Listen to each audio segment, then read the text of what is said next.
Our reading tonight is from the book of Ruth, chapter 1, verse 8 and 9. And Naomi said to her two daughter-in-laws, "Go, return each to her mother's house. The Lord deal kindly with you as you have dealt with the dead and with me. The Lord grant that you may find rest, each in the house of her husband." So she kissed them, and they lifted up their voices and wept. You may be seated.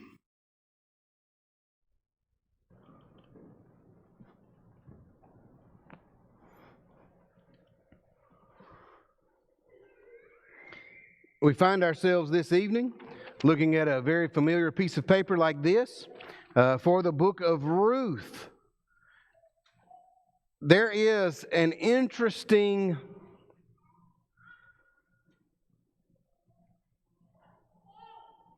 I don't know if I want to call it a social quirk. There's an interesting dynamic found within the book of Ruth. And we're going to land on it later on this evening. And the idea there is the word kinsman or redeemer. Now that word is used 13 times in 4 chapters. Does that mean anything? 13 times in 4 chapters it ought to. The key words, if you allow me to use those, faith, love, rest, redemption. And if you have to pick one, I guess Ruth 3:11 is as good as any other to pick as the key verse.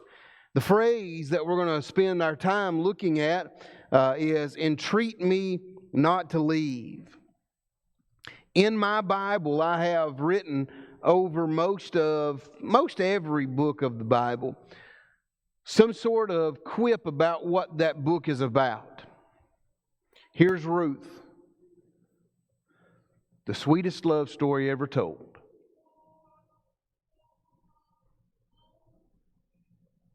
This book falls, chronologically speaking, after the book of Judges, or rather in the time of the book of Judges. Ruth considers, or is considered by most of the Jewish nation, as an appendix to the Scriptures. Same reason why Daniel is. See, it's about a Gentile. And Daniel is not strong enough as a Jew, they would say, to be like Jonah, who hated those Gentiles he was preaching to. Daniel loved those. And so they put them in a weird section called the other writings, the appendix of this particular Bible. Ruth is found in Matthew chapter 1 and verse number 5. In that particular verse, she is found there with a lady by the name of Rahab. You remember her? Yeah. You remember how she sort of turned her life around and then began to follow after Jesus and made those things right, as we find her in the chronological order of ladies in the genealogy of Jesus? The second Gentile lady mentioned in the chronological order of Jesus is Ruth, which would almost be a shame to those in the Jewish nation. Not only do you have one Gentile in the family, now you've got two. Well, y'all just let anything roll, won't you, Jesus? Anything can happen in your family, right? Well, Jesus lives underneath the same restraints with His family as you and I do. We can pick our friends, but we can't pick our family, huh? Yeah. Jesus didn't have any option to say, I want this particular person in my family, but not that particular person. Even though He is the Son of God, even though He is God in the flesh, He doesn't have that opportunity. And here He is, the second Gentile, who makes an appearance in the chronological order of the genealogies of Jesus, just as another barb that perhaps those Pharisees and Sadducees could use to question His true Jewishness, if that's even a word. Well, you have Gentiles in your family. Yeah, well. They never mention you have David in your family. Never mention that one. They want to go to the awful sides of things so they see. Here is a book about a Gentile woman who marries a Jewish man. And we're going to look at this book as it has 4 chapters. We're going to look at it in 4 statements, really. As you and I look at the book of Ruth, we see that the Bible is filled with examples. And those examples can be good, and those examples can be bad. As a matter of fact, you can have good examples and bad examples in the same lifetime. Noah built a boat to the saving of his family. Yes. Noah got drunk. No.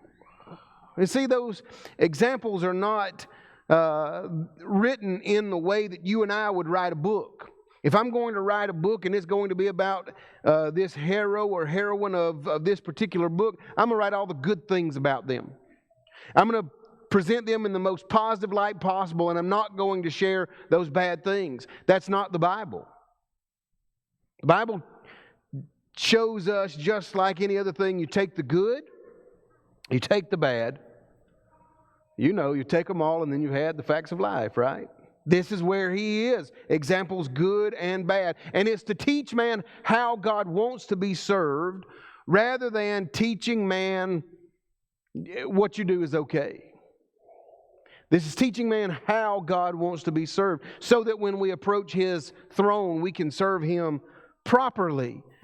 Ruth is not any way foreign to that particular idea. The setting of Ruth we find in Ruth chapter 1 and verse 1, and in Judges chapter 21 verse number 25. Judges 21 would tell us that mankind all over Israel is doing what they want to do, how they want to do it, and they're saying to God, you're going to have to be okay with that.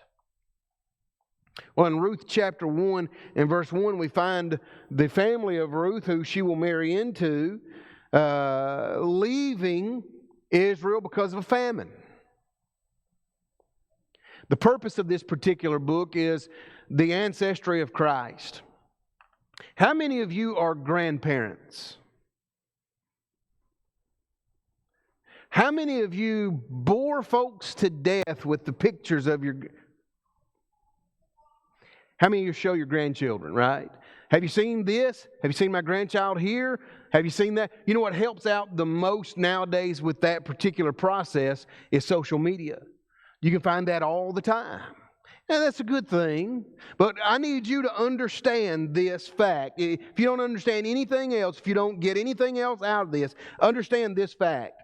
When you're looking at books like Ruth, and really the Old Testament in general, what you're looking at is a photo album of the family of Jesus. That's what you're looking at. And here you've turned the page, and here she is, Ruth. Every page within the Old Testament points to the ancestry of Christ, and also this particular book, God's going to reinforce the fact that He's going to reward those who were wise and make spiritual choices that are good. This book is tiny as it's written, but there are several lessons you and I can learn from that. Let's take chapter 1, and we're going to look at 4 statements, 1 per chapter, and the lesson will be yours. Number 1, Ruth chapter 1, 1 through 22. We're not going to read it all. But here is the statement made, and it is found in... well, I probably shouldn't do that. I should probably know where it's at before. Verse number 16. Her statement is, I will go. When we run into Ruth and her family, as chapter 1 begins to unfold, we find her marrying a Jewish man, and seemingly everything went well. And then the 2 brothers of Ruth and Naomi, the 2 wives of those 2 brothers, they die. Not only do they die, but their father dies. So now you have Ruth and Naomi, who are daughter-in-law and mother-in-law, and then her sister Orpah, who are in this particular society without a man. I know. I see how you're looking at me when I make that statement, without a man. That's not a welcome statement in 2021. If you're looking at it through Arkansas eyes in 2021, you're looking at it wrongly. Go back. The only way they get to participate in the market is a husband. The only way they get the opportunity to get food and those things that they need and textiles and all those things, husband. So for them, when this husband dies, that is in effect for them in 3 weeks a death sentence. If they don't get food, if they don't get water, if they don't get clothing, if they don't get shelter, they're going to die. They are now in a desperate situation, to which Naomi tells both Ruth and Orpah, just go back home. And a lot of times, we associate the phrase go back home with them just going back to Israel. That's a wrong association, because Ruth and Orpah both are from Midian. She says, go back home to Midian. Go back to your family. Collect the pieces of your life. You're young enough. Get married again. Have a good life. You've taken good care of my children and me, and so there's nothing that's going to tie you here. Ruth's sister takes her up on that offer, and she goes back home. Now, here's something to notice about that. That's in Ruth 1, 7 through 9, 16 and 17. Here's what you need to know. As you're reading through the first chapter of the book of Ruth, when Orpah leaves, you know God doesn't say anything negative about her. It's a choice. She had the opportunity to go back home. There's nothing wrong with the choice. It's going to be easier for her. She's going to be around a culture that she understands and that she knows, and she can have an opportunity to grieve, and she can have an opportunity to meet some fellow that she may have known as growing up, and they're going to have a wonderful life. God doesn't say anything negatively about her leaving.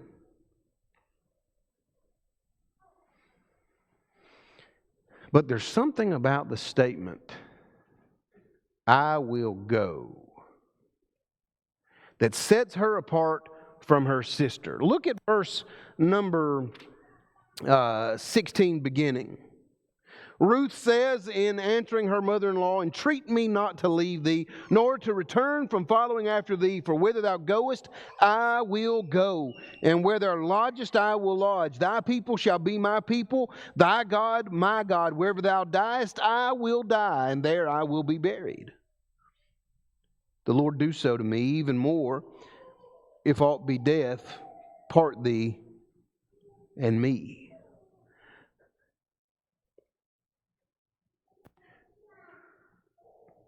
The choice here is this. Are you going to change everything you know and take up the mantle of Judaism?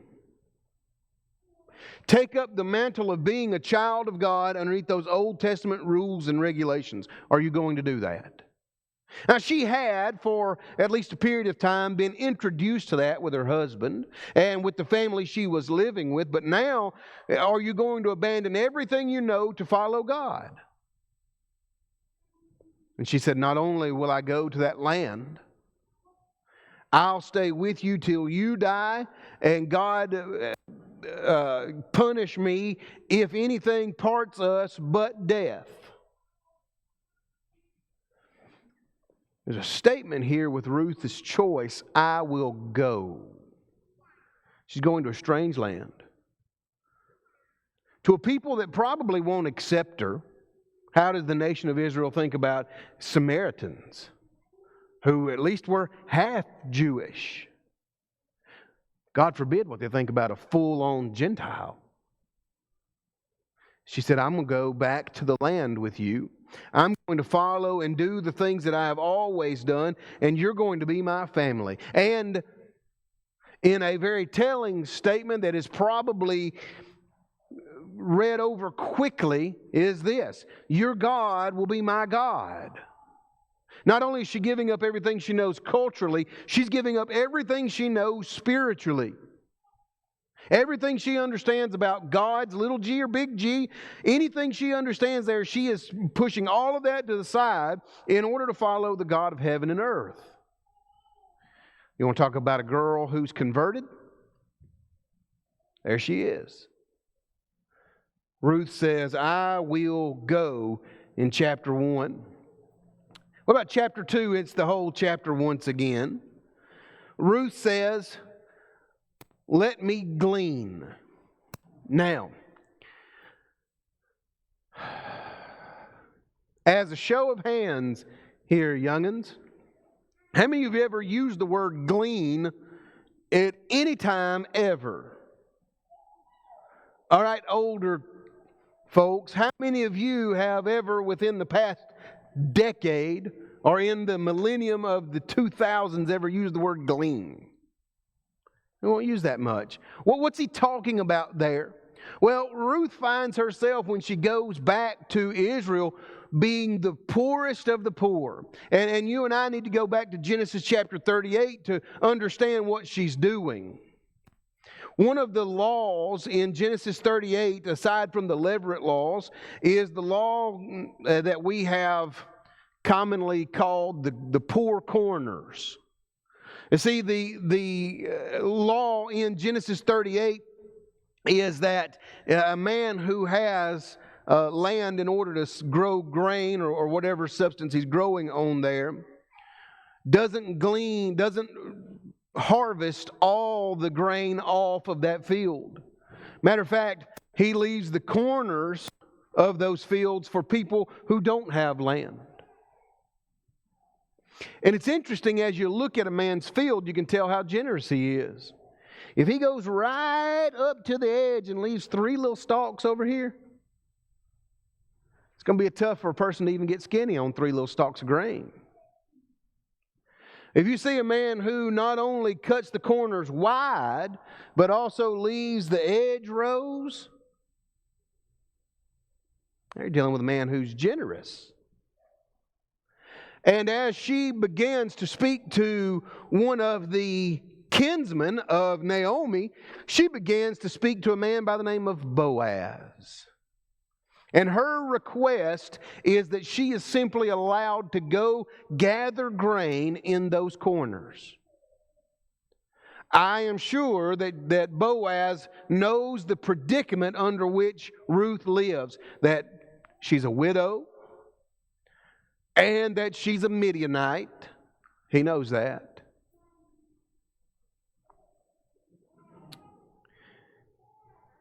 And Boaz, let's see how to say this. Listen, can we just talk frankly here? Boaz is a fellow who has eyeballs that work. And he sees Ruth and says she's attractive. And from chapter 2, verse 8 through chapter 17, she goes out there and she picks. And she gets what she needs. And then Boaz sends about 30 to 50 pounds worth of food over there to her. I wonder why that is.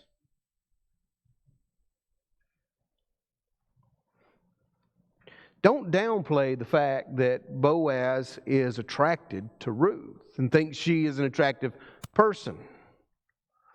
But when she makes the statement, let me glean, she's saying, allow God to provide for me the way He said He would. You know what He didn't say to him, or what she didn't say to him? Give me. Make sure I have. Take care of us because we... No, what she's looking for in chapter 2 is simply an opportunity to be able to eat. She shows herself to Boaz not only as one who has chosen the right path, but one also who is industrious. Does that remind you of anybody? Perhaps Proverbs 31? That lady who gets up early and provides for her family, that lady who is industrious. Ruth says, let me glean, chapter 2. Notice chapter 3.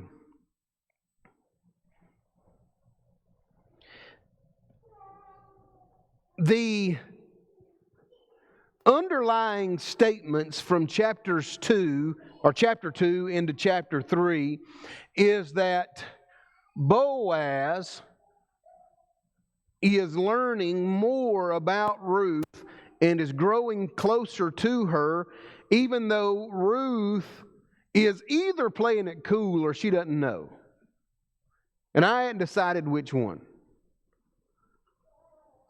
But Boaz is looking at her and saying, this lady is unmarried, and as a kinsman redeemer, I can understand that. And she's checking all the boxes.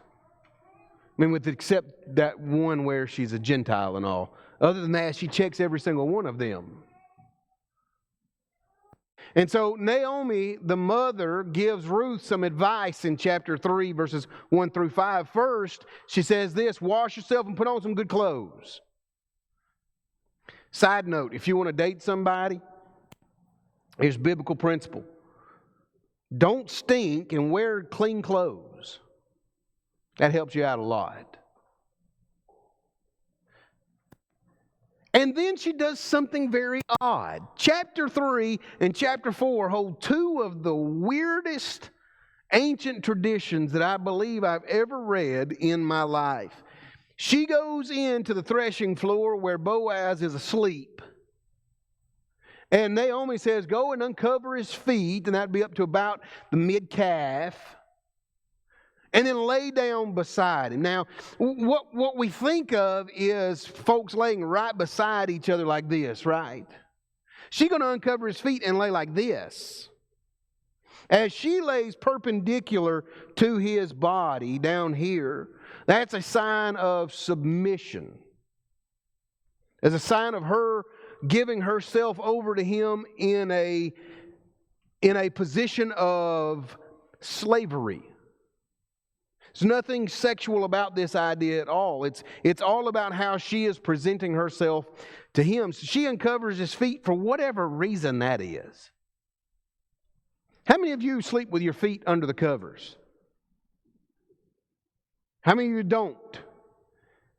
How many of you sleep with only one? You know that's how the monsters get in, right?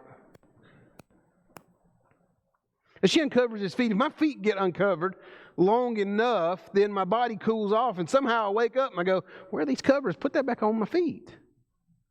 And what you're going to find in Ruth chapter 3 is Boaz is going to do the same thing. Why is it so cold in here? Somebody cover up my feet. How'd they get uncovered? He looks down, and what happens? Here's Naomi presenting herself as a servant in submission to him, and he still repays her in kindness, verses 16 and 17. He still is pouring kindness out to her. And she says this, take your, now here's your phrase, maidservant. Here's what he didn't say. I know we a lot of times look at it and say, this is what Boaz said, but let's look at, or Ruth said, but let's look at what she didn't say. You and I should be married. I'm doing this to get your attention so that you will think you and I should be married. She's still presenting herself to him as a servant.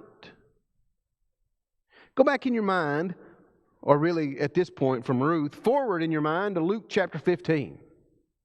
Here's a boy in a hog pen, and his question to himself is, how many servants in my father's house have bread enough and to spare, and I perish with hunger? Maybe she presents herself as a handmaid so he will provide the substance so she can live. But it all sets the stage for the statement we made way back at the beginning, kinsman redeemer. Once again, Genesis chapter 38 deals with something called the Levirate laws. Here's kind of how they go. My wife has a sister, so we'll use those in an example for today. My sister-in-law and my wife are two different people. Let's suppose her husband passes away. I, underneath those Levirate laws from Genesis 38, I had the opportunity to take Brandy's sister as my wife, raise children to her husband and in his honor. Not going to do that. But that would be an option. Many people exercise that option. Here's where we're going to see it. The kinsman redeemer. Have we not turned over there yet? I did in my paper. I hadn't turned over here yet. In Ruth chapter 4, the phrase is going to be, she bore a son. So in the idea of the kinsman redeemer, you have Boaz, who is down the family line of Naomi, the mother of the deceased husband of Ruth from chapter 1. Y'all following that? That's a long way back. But he's not the nearest kinsman redeemer. Somebody else is in line in front of him, and they could redeem her, and he never get a chance to. Now, the second weirdest thing in ancient tradition happens in this chapter.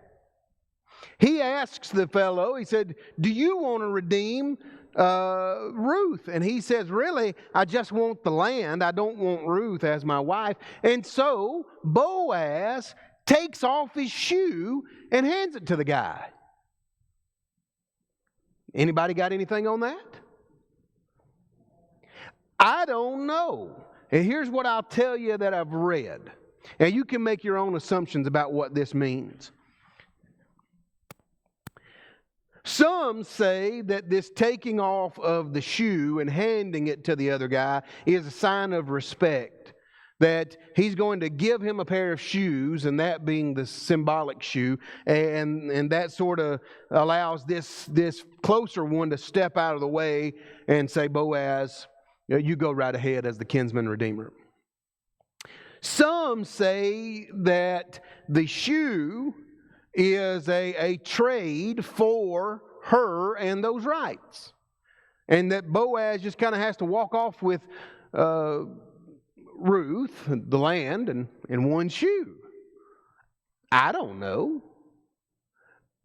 I know this. When we signed the papers on our house a couple of years ago when we moved here, I didn't have to give them any shoes. So whatever this shoe idea is, Boaz is allowing the one who had the right first to say, no, thank you, I don't want that. When he does, Boaz says, I will be the kinsman redeemer. You know what Boaz is saying to her, especially as kinsman redeemer? I will provide for her and give her life. Sound like anybody familiar? It would be Job who would speak in Job chapter 19 and verse number 25, who would use this same idea and say, I know that my Redeemer liveth and that he will stand on this earth one day. When you and I read the book of Ruth, we need to see Jesus in every facet of Ruth and Boaz's life. Now, as Boaz redeems her, she becomes his wife. And they have a son. Last few verses there in the book of Ruth. The son who's Obed. Obed, you may or may not know him. He has a son whose name's Jesse. You may or may not know him, but you know his grandson who had a son named David. Throughout one of the most loving books found within the Old Testament pages of inspiration, you see a love for a man and a woman. You see men and women treating each other properly and with respect. And you see the lineage of Christ fleshing out even more. I don't know anything about Obed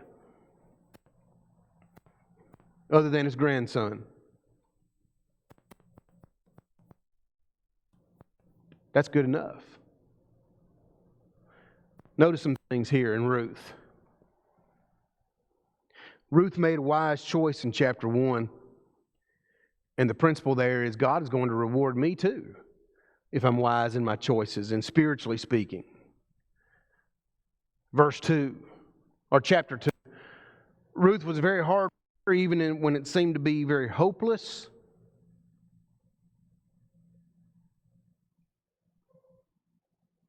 And she was rewarded for that. I will be too. Chapter 3, Boaz shows kindness and loyalty unto God. He doesn't violate those things that God has put in order. He doesn't violate the sanctity of marriage. He doesn't violate this young lady.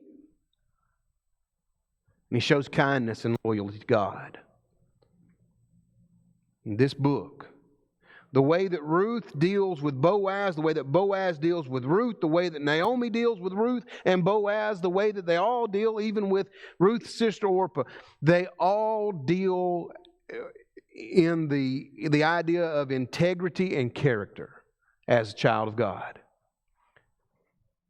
Don't forget Judges chapter 21, where they are living in the nation of Israel.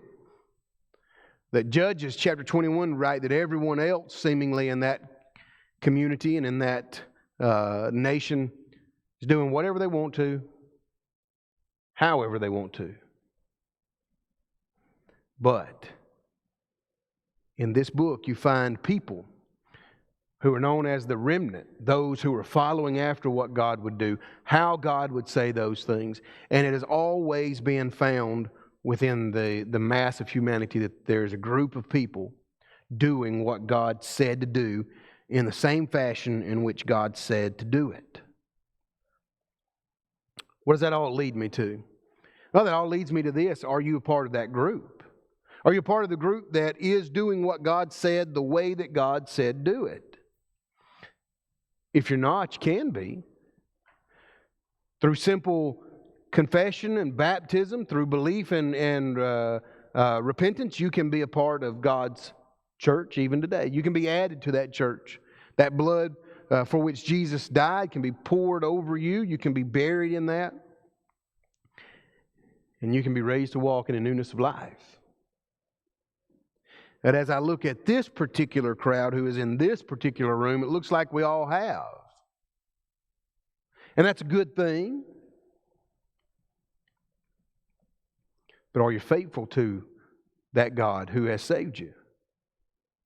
Because that option is still on the board. Or God says, if you've been living in a way that is contradictory to what I would have you do, you can come back home.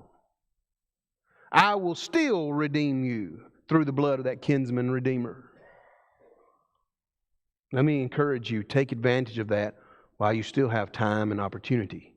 And right now, while we stand and sing this song of encouragement for you.